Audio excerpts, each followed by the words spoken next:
Om Namo Bhagavate Vasudevaya. Om Namo Bhagavate Vasudevaya. Om Namo Bhagavate Vasudevaya.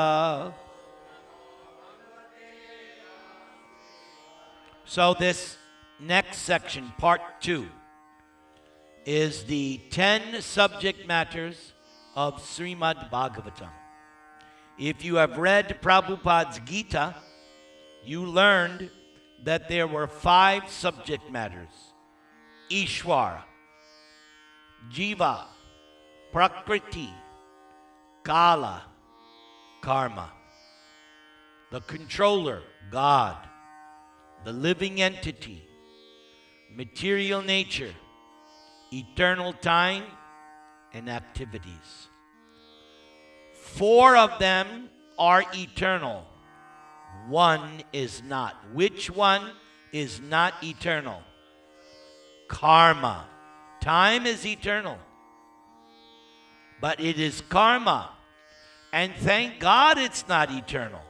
Just imagine, if karma was eternal, there would be no liberation. Right? If karma was, that means you did one sin, you'd be punished for it forever. That's the Christian philosophy.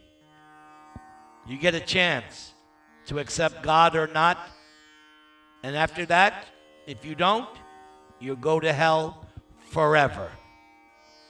Yeah, I know. She's looking at me like, what? Yes, that is how I was raised. So everybody's very afraid. But in philosophy of Krishna, karma is not eternal. But the others are eternal. But now we're going to hear the 10 subjects of Srimad Bhagavatam. So let's look at it carefully. This is found in the final chapter of Canto 2. And the chapter is entitled, Bhagavatam is the answer to all questions. So that should give you a clue right there. Anything you want to know about God realization, because we just studied in the previous section, Bhagavatam is rejecting material religion. And it's saying if you study Bhagavatam, it's sufficient for God realization. So if you're interested in God realization, Bhagavatam is the answer. Okay, please repeat. Shri Shuka Uvacha Atra Sargo Visargascha Stanam Poshanam Utayaha Manvantareshanu Kata Nirodho Muktar Asraya. Sri Shukadeva Goswami said, in the Srimad Bhagavatam, there are 10 divisions of statements regarding the following. 1, the creation of the universe. Number 2, sub-creation. Number 3, planetary systems. 4, protection by the Lord. 5, the creative impetus. 6, the change of manus. 7, the science of God. 8, returning home, back to Godhead. 9, liberation. And 10, the summum bonum, or the supreme good from which all others are derived. And that we studied in the first verse. So who is the summum bonum? Yes, or in verse number 1, he was called Vasudeva. Everybody say. Okay, the next verse, text number 2. Please repeat. Dashamasya Vishuddhyartang Navanam iha lakshanam Varnayanti mahatana Shrutain artain achanjasa. To isolate the transcendence of the summum bonum, the symptoms of the rest are described sometimes by Vedic inference, sometimes by direct explanation, and sometimes by summary explanations given by the great sages. So this is also what you're reading when you read Bhagavatam. Next verse. Bhutamatrendriya diyang Janmasaga udarhita Brahmano guna vaishamyad Visarga paurusha smrita.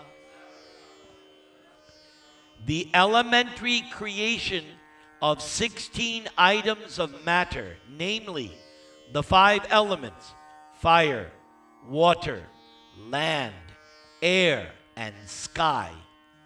Then, sound, form, taste, smell, touch. So that's the 5 objects of the senses. Okay? So you had the 5 elements. That's 5. Then these 5 senses. Then the eyes, ears, nose, tongue, skin, and mind. So those are more senses. Sound, form, taste, smell, touch are the objects of the senses. Eyes, ears, nose, tongue, skin, and mind. All of that, so those are 16, is known as sarga. That was the first item. That is creation. That's not done by Lord Brahma. That's done by Mahavishnu. That's Mahavishnu. That's creation.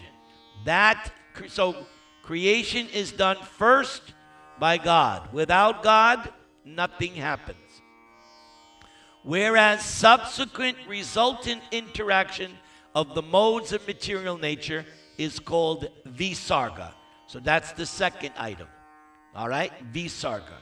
Let's continue. In other words, Shukadev gave you the 10 items. Now he's defining the 10 subjects.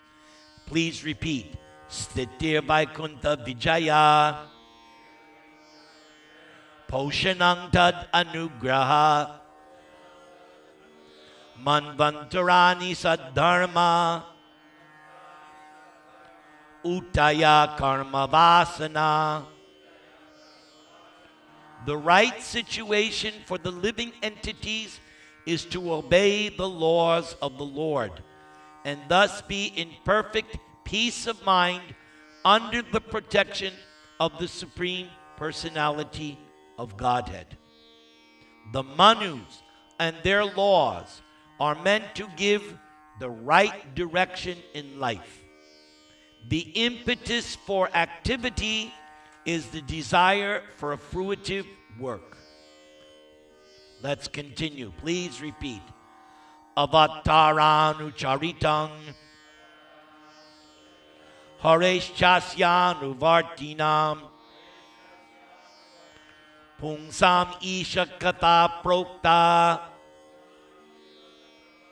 Nanakyano Pabrinhita. The science of God describes the incarnations of the personality of Godhead and his different activities together with the activities of his great devotees. So throughout Bhagavatam, so many incarnations are given, their stories, but also are stories of devotees, because that is what the science of God is. Not just God, God and his devotees. All right, let's continue. Nirodhosyanu shayanam Atmana sahashaktivi Muktir hidvanyata rupam Swarupena vyavastati. So those last two lines, very important. Let's do it again. Muktir hidvanyata rupam. Swarupena vyavastati.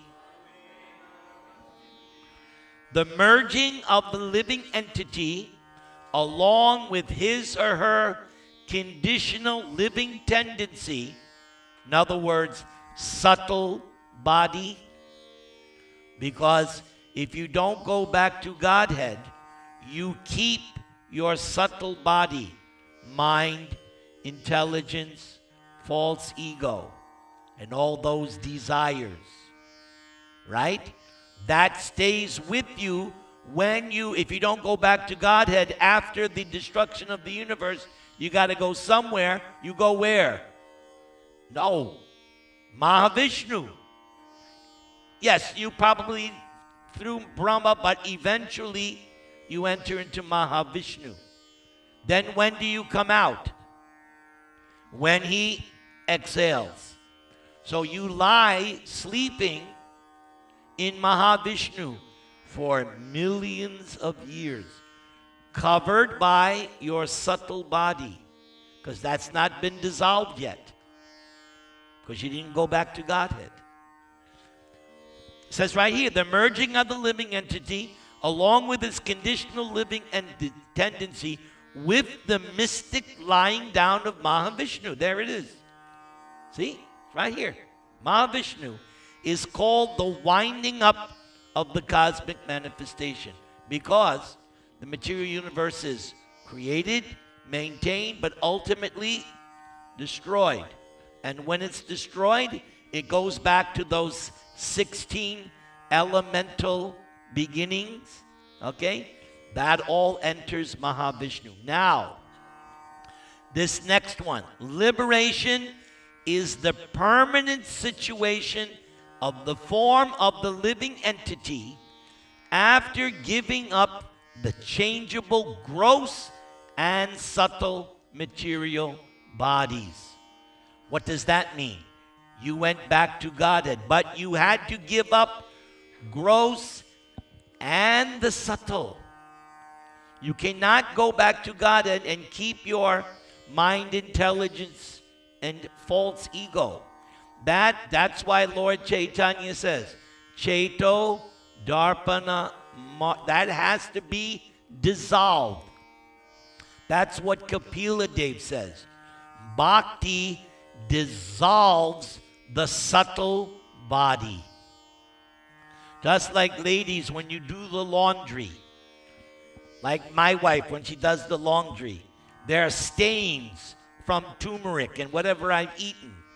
So she puts the stuff on it, puts it in the washing machine, and then it comes out clean. The stains are gone. So, Chaito Darpana Marjana means cleansing the mirror of the mind. So that is liberation. Permanent situation of the form of the living entity. So, what is that permanent situation? Service to God. That is your original Swarupa. If you look at the line, Swarupena, okay? Swarupena, your original form is servant of God. Oh, what did Lord Chaitanya say when Sanatan Goswami asked him, Kayami, who am I? What did Lord Chaitanya say? Jivera Swarupa Hoy Krishnera Nityadas. Same thing, Lord, and he used the same word, Swarupa. Same word.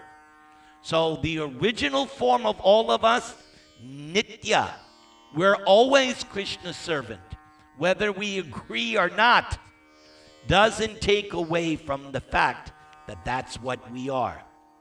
Those who want to deny that they're God's servant, they go to the material world and try to imitate God. you give up that mentality and you accept, I am the eternal servant of God, then you can go back to your original position in the kingdom of God. Service. Not that going back to Godhead means vacation. No. You're going back to do service.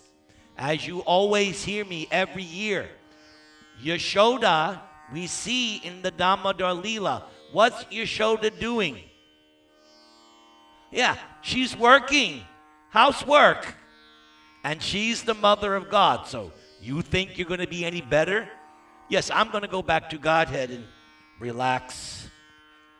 And I'm going to have 100 big screen TVs.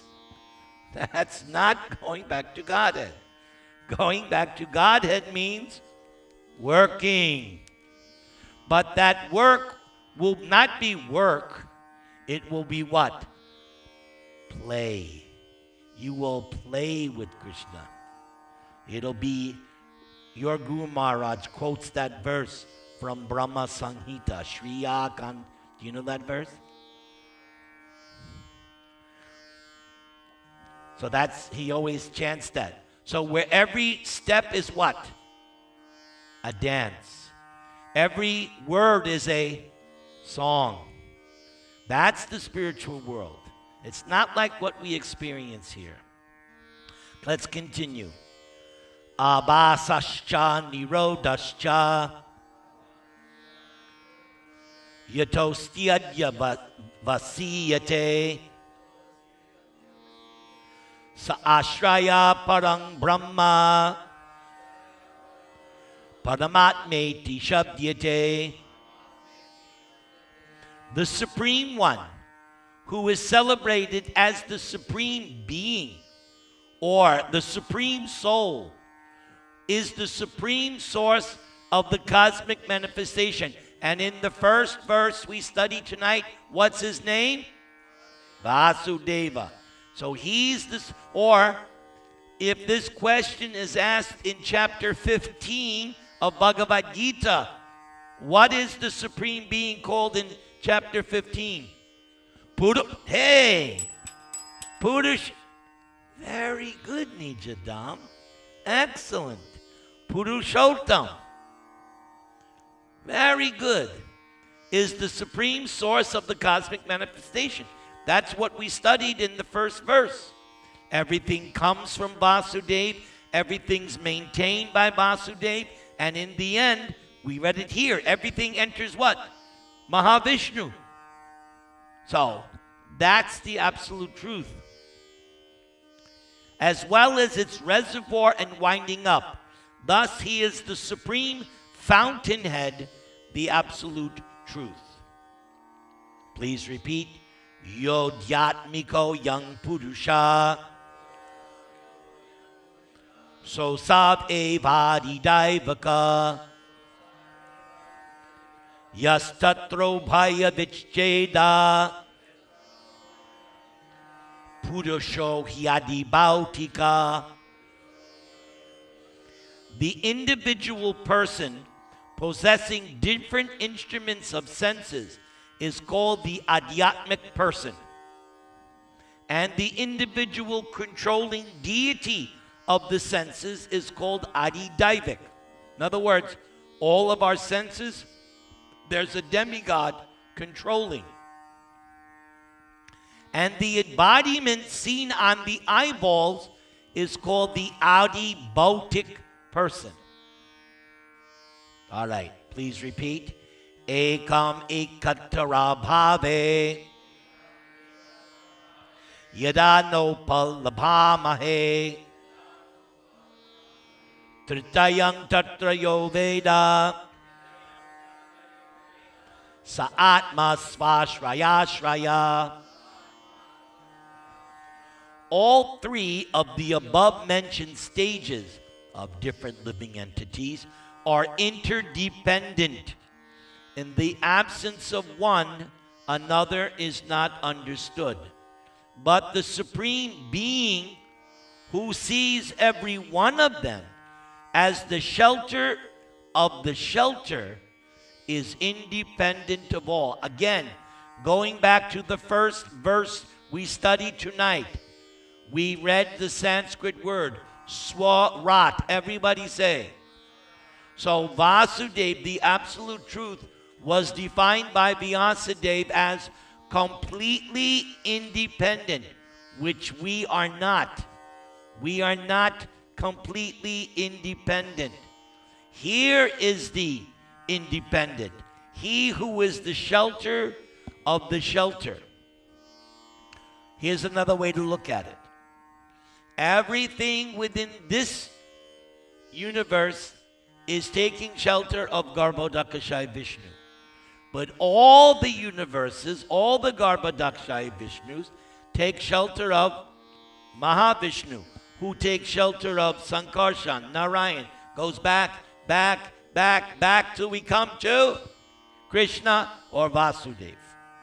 All right, that's the end of part 2. Everybody chant the Maha Mantra.